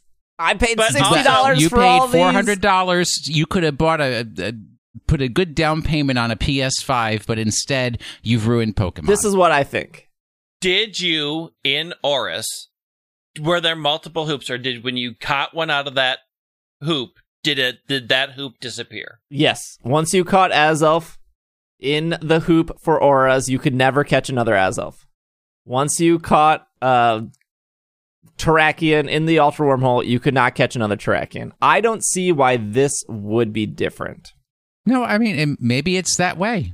But maybe if it's like the leader of the party is the only one that can catch it, then when you go back, it says, hey, you can't be the leader. You've already defeated this den. If it's like every single raid battle where you can only throw one Pokeball and you do not catch it, I think that is a bad experience for everyone, especially because it's not like you're going into Landorus directly. You are probably having to do 5 raid battles before that. And hopefully that is fun. We've done raid battles for the last year. We know what raid battles are. I don't know if they're going to make them suddenly more fun. I would guess that you don't catch the legend at the end because you can't guarantee to catch it anyways unless they're giving the host 100% catch rate. And then when you defeat Landorus, for example, then Landorus will spawn in the overworld where you can walk up to it at any point and then catch it on your own. That would I like that concept. That would prevent people from... Would anybody who was in that raid be able to catch it on that? I don't know. I don't know how that would communicate back to the game. Because that's a really weird sort of, hey... Help me activate my Landorus. Yeah. Well, that's better than... all activate Landorus together? Yeah, but that's better than like, hey, help me do Landorus. Oh, cool. You caught it. I didn't. You want to help me again? And it prevents the issue of, let's do Landorus. You 3 catch it. I'll reset. So my Landorus isn't permanently gone. I just can't imagine the Game Freak's going to let you catch like 14 Landorus. Why? You already have. Yeah, but they made me pay $1 every time. That's the difference. Nobody made you pay that $1. I mean, you chose. They made you pay $15 ahead of time. I mean, the only reason I think that possibly the legends spawn in the wild is because we see Articuno flying over the trainer in the trailer. Yeah, but we don't know if that's part of the story. Could be part of the story, yeah. We don't know what that it's is. Like, why is Articuno look weird now? We can't base any of a one screenshot off of. Oh, it wasn't a screenshot. It was video. It was video, but like it was 2 seconds. We also don't know how Calyrex spawns, or if that's going to be in a raid den. It's just, I mean, there's a lot of both ways it can go. I mean, it's a bad experience in a lot of ways. If like all these raid dens disappear, and like the big selling point on Crown Tundra is all these legendaries are in raids.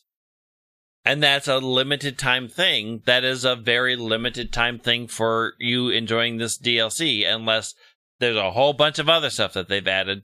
I don't think the raids are going to be limited. I mean, catching 50 legendary Pokemon, there's no way you're going to be able to do that in a day, especially if you have to do cut to the 23rd and somebody has done it all. Yeah, maybe. Yep. But if they are restricted... Not maybe, I guarantee you. But if you have to do 5 raid battles before you get to a legend, raid battles are not 30 seconds. Well, we don't know that you have to do those 5. We don't know that we know that there will be endless Dynamax adventures, and we know that there'll be that, but we don't know that there's always going to be a 5 ahead of time.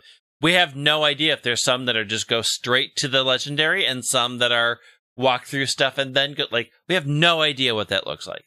Like, we don't know what this heart up in the corner of the screenshot means. There are 4 hearts in the corner. What does that mean? Yeah. Uh-oh.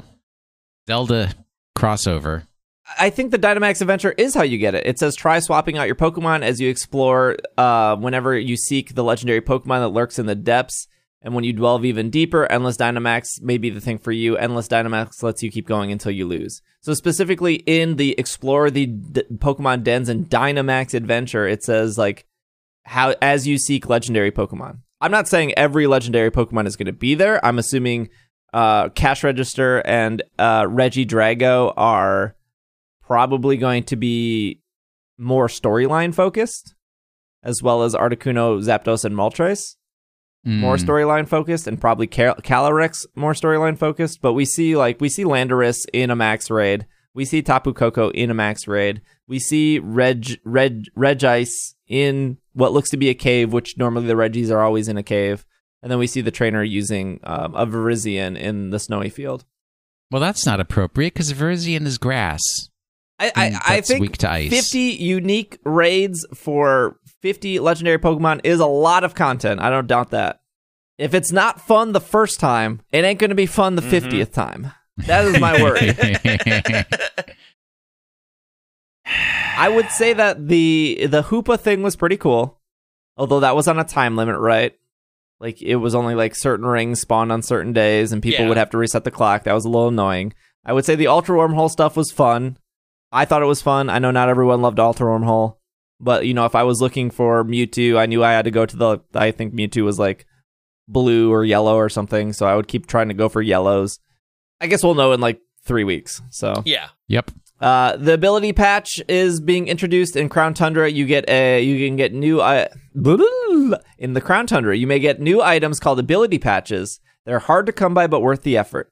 If you use one on a Pokemon, the ability will change to the species' hidden ability if it has one. Finally, with an ability patch and helping a max. It doesn't say if you can get rid of the hidden ability here, which is maybe the problem. With an ability patch and the helping of Max Soup on the Isle of Armor, you can bring out the hidden ability of your first partner Pokemon that you chose at the beginning of Sword and Shield with the capability of Gigantamaxing as well. So you can get a Grassy Surge. Your starting Grookey can be Grassy Surged and Gigantamax and Minted. You can have it all. Finally. Now let me change the ball. Greg, you ask too much. Come on, that's not too much. And then finally, there is the Galarian Star Tournament. Once you progress far enough in the Crown Tundra, you will be able to participate in the Galarian Star Tournament held in Winden. This tournament is Leon's brainchild, intended to fire up the spirits of the Galar region. Once you accept Leon's invitation, you will be able to pick a partner Pokemon among the many trainers you've met throughout Sword and Shield, as well as the expansion pass. Team up for multi-battle tournament, depending on who your partner and who your opponents are. You will see a glimpse of new sides of familiar faces. So we have a new area. We have Calyrex.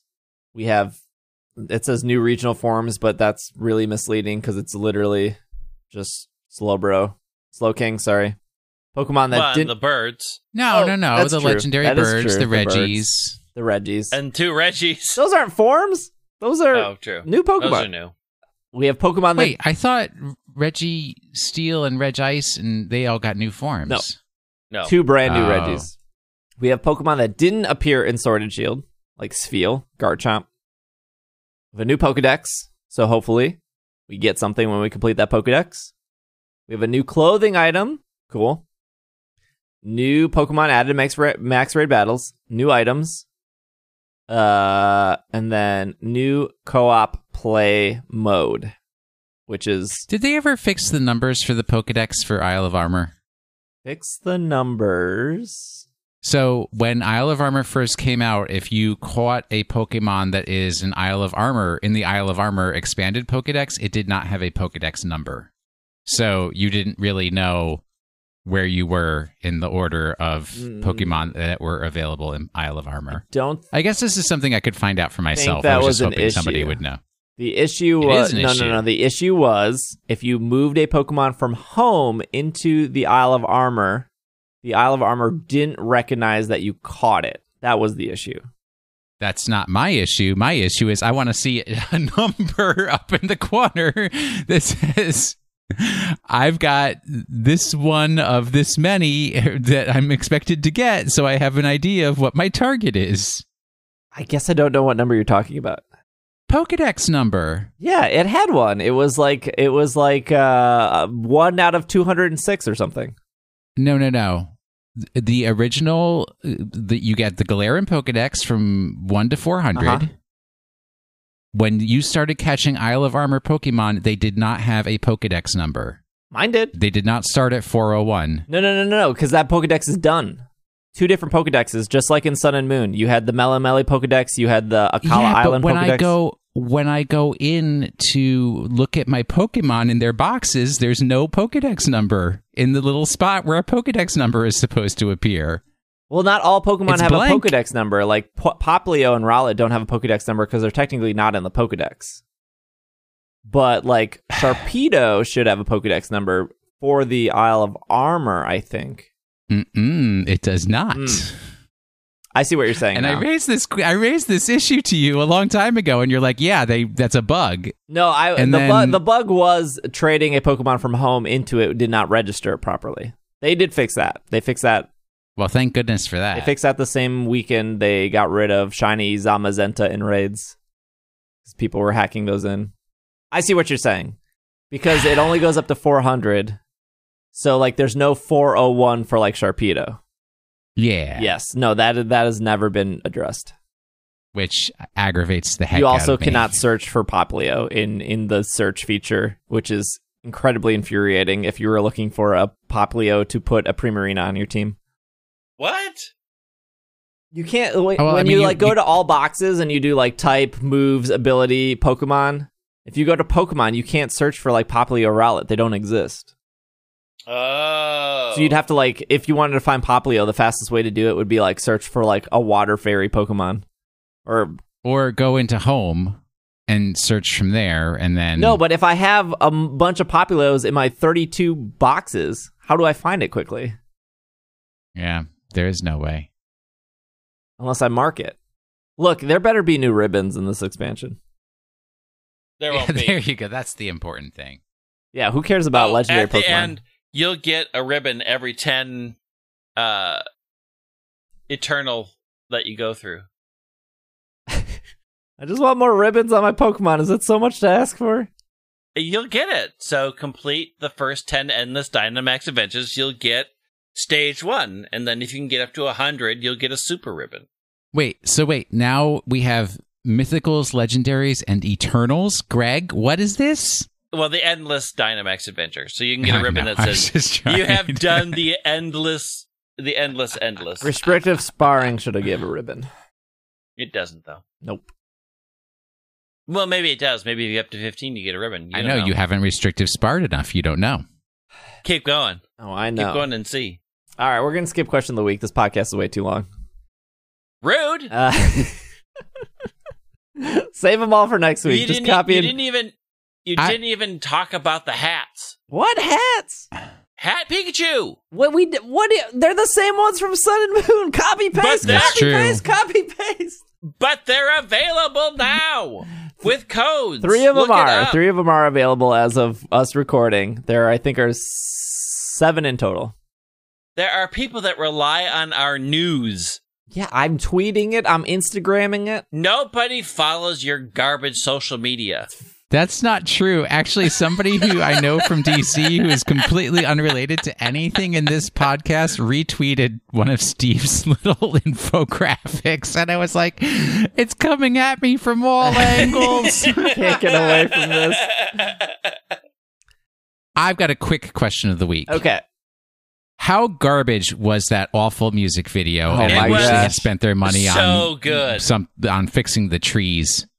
Steve and I will do a special hour-long dissecting everything that's in that video because it is so amazing. Perfect. Yeah, we'll save that for next week. The video was fine. We'll save it for when Will's not angry. It was good. I watched it like 20 times. I liked it a lot. Wait till the next decade.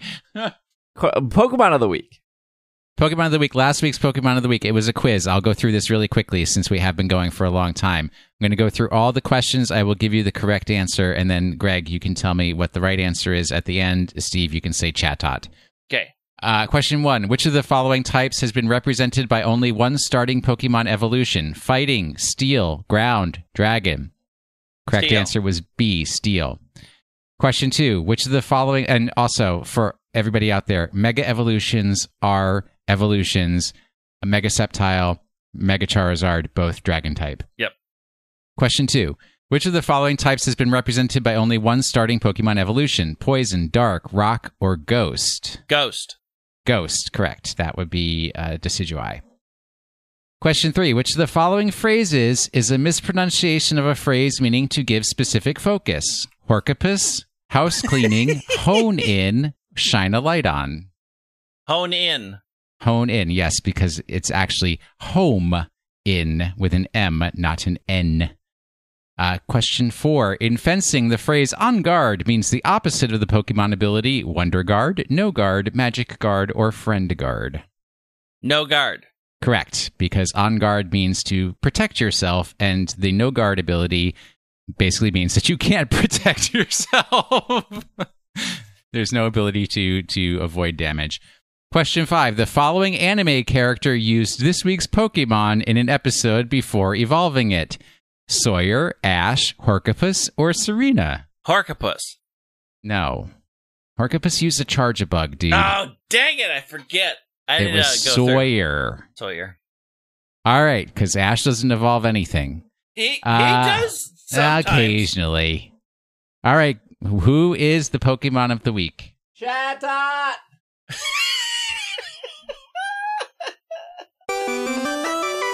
Chatot.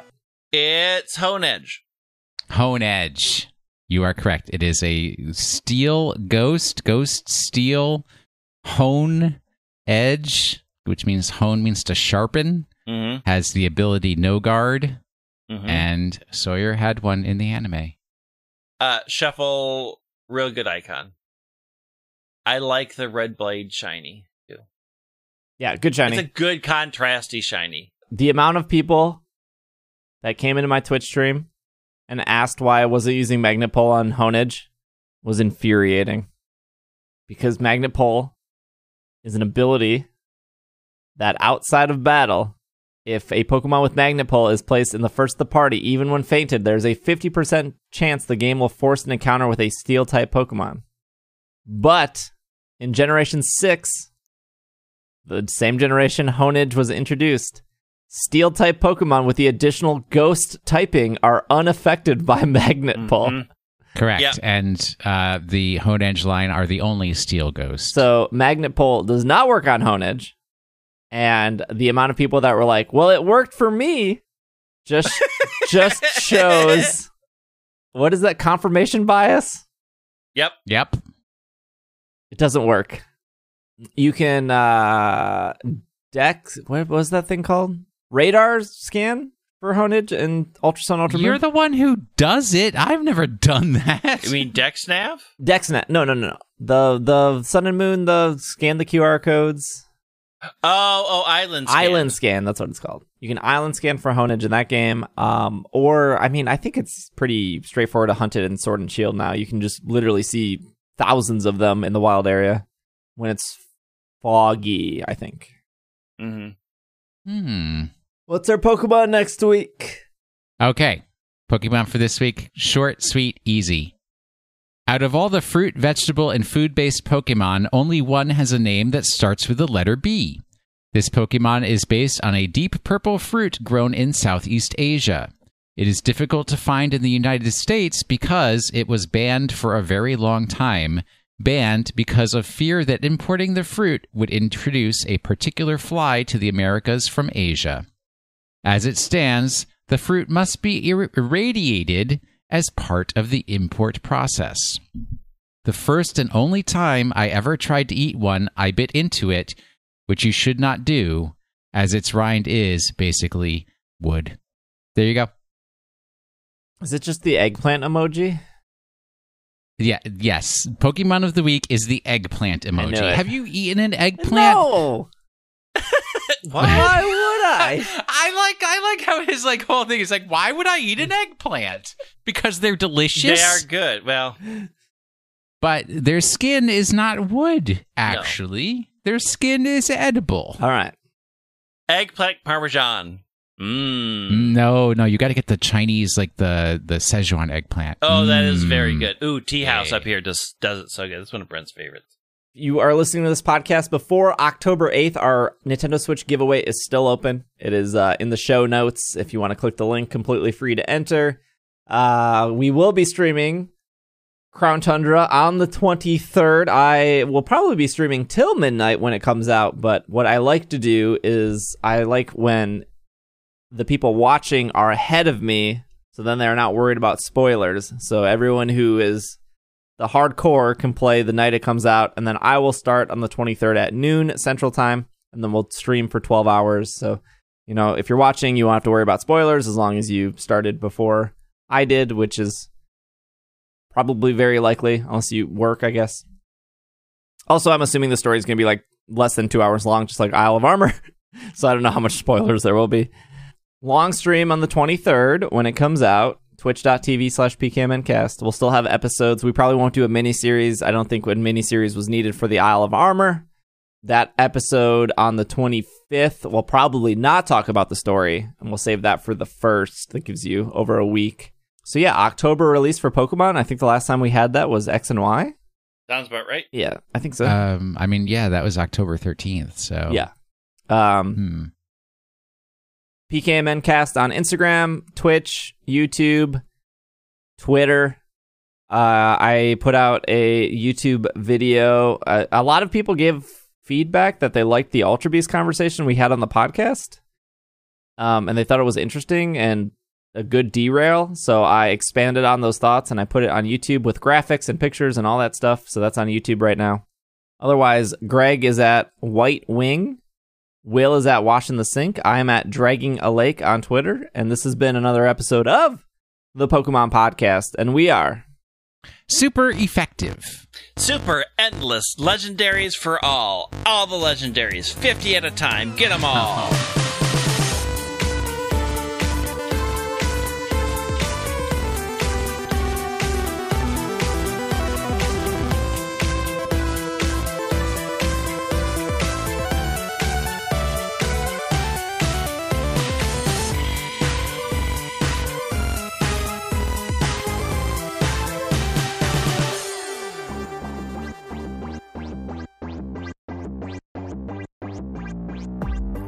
Thank you for listening to another episode of It's Super Effective. A shout out to our producers this episode, Kevin, Casey, Liam, Patrick, Jetsy, Matthew, Kay, Catherine, Steph, and Courtney. And a shout out to our executive producers of Spencer and Anthony. Thank you guys so much for supporting the show. If you too want to support, if I cannot talk, if you too want to support this podcast, you can head over to patreon.com/it's super effective, or you can just head to ise.cash and you can support us as well. Thank you so much for listening. We will see you next week.